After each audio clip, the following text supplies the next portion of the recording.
Hello, everybody. My name is Felix7 and welcome back to another video. Now, I was originally hoping for this to be the playoff predictions video, but however, I decided that'll be later in the week because I need to talk about this race, man. This race, the Coke Zero Sugar 400 at Daytona, is a legit contender for Race of the Year. This was the regular season finale to the NASCAR Cup Series. The playoffs are set. We only have 10 weeks left. And we go into the round of 16 at the Southern 500 in a week's time. And I need to talk about this race because, again, this is a legit contender for Race of the Year. It had everything you'd want in a Daytona race. Comers and goers. A lot of three-wide racing. You never knew who was going to win. 1 minute, Chase Briscoe is leading like how he is right now, and as you can see, the next minute, Kyle Busch is leading. The next minute, Kevin Harvick is leading. The next minute, Hamlin's leading. Like, you had no clue who was going to win. Hell, Riley Herbst, making a one-off start, legitimately had a chance of winning the first stage until he got dumped. Well, not dumped, but he basically just got left behind. And I think you're about to see it right now.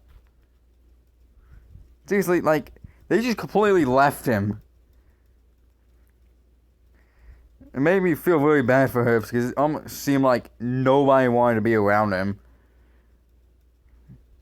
Yeah, this race had a lot. It had a lot of big wrecks. It had some big wrecks, and I'm definitely going to talk about those. But however, again, we had a lot of comers and goers. And about the playoff battle, there were several points where it looked like Bubba Wallace, who was the last guy in, was not going to make it in. There was so many points where it looked like he might get eliminated. Unfortunately, well, not unfortunately. Unfortunately, if you wanted a new winner, to just really mess up the playoffs, but which is kind of what I wanted. I really just, nothing against Bubba Wallace, I just really want wacky winners with this playoff format. I mean, if we're going to be stuck with it, let's get some wackiness. But anyway, there were two massive incidents, and I'm definitely going to talk about them. But seriously, look at that. Look at it. It's beautiful. Come on. Come the fuck. As you can see, Ryan Blaney's leading. Ty Gibbs is second. Gibby, as I like to call him, gets spun out by Bell. Ends up turning into Blaney, who then turns out the track, and it causes a freaking humongous crash that basically took out at least 17 cars. I think that's what they said. I might be wrong, but it was a lot. And there's no sugarcoating it. This was definitely Bell's fault. Because, fun fact, Bell's actually done this before in the 2021 Daytona 500, where he caused a giant crash just 13 laps in by being too aggressively. But this is the point everyone's talking about when it comes to this wreck, at least. Look at Blaney's car. And then look at the safer barriers.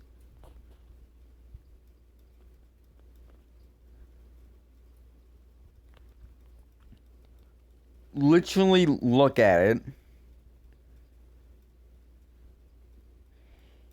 it. The fucking safer barriers move.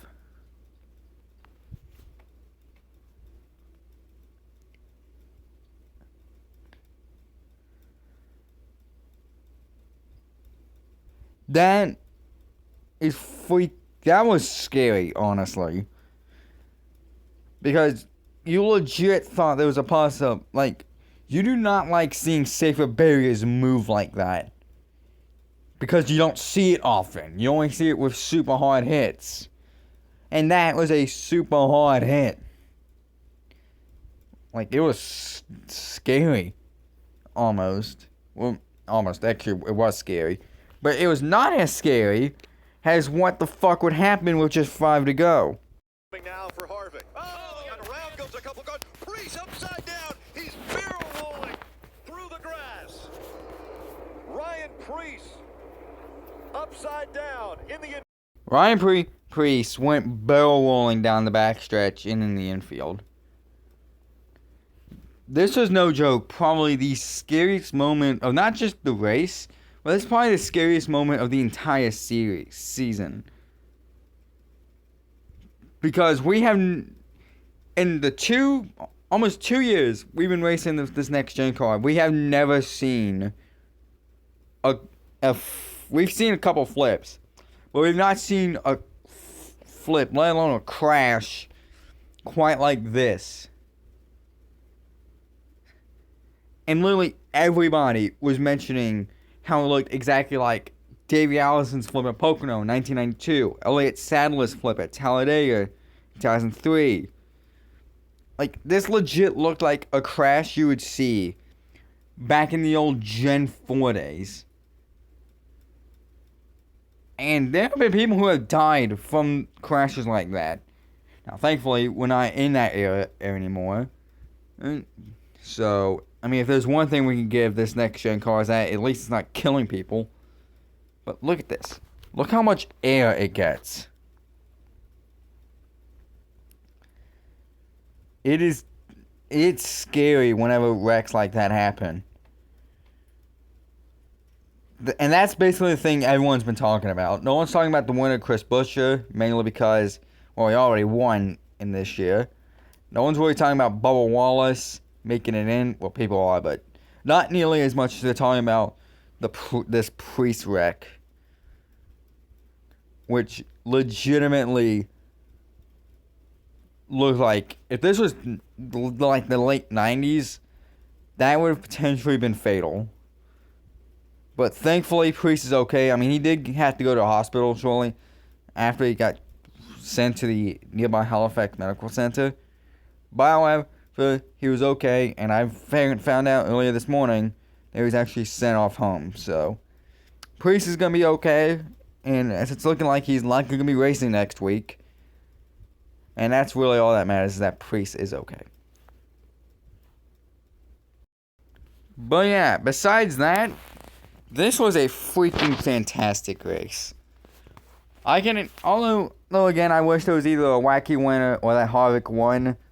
If at very least Harvick won, this would have been definitely race of the year. Because again, I still want Harvick to get a win. But however, it is still a great one, and it is definitely a contender for that title, even without Harvick winning. But anyway, that's going to do it for this video, this quick video that I just wanted to make, because, again, I really wanted to talk about this race. And, yeah. Playoff predictions are going to be coming out sometime this week. I don't know when, but I do know I'm going to try to get out before the Southern 500. Because if I don't do it then I'm never going to do it. But anyway, thank you guys so much for watching. I'm Sherlock67. Well, this has been Sherlock67. And I'll see you guys next time.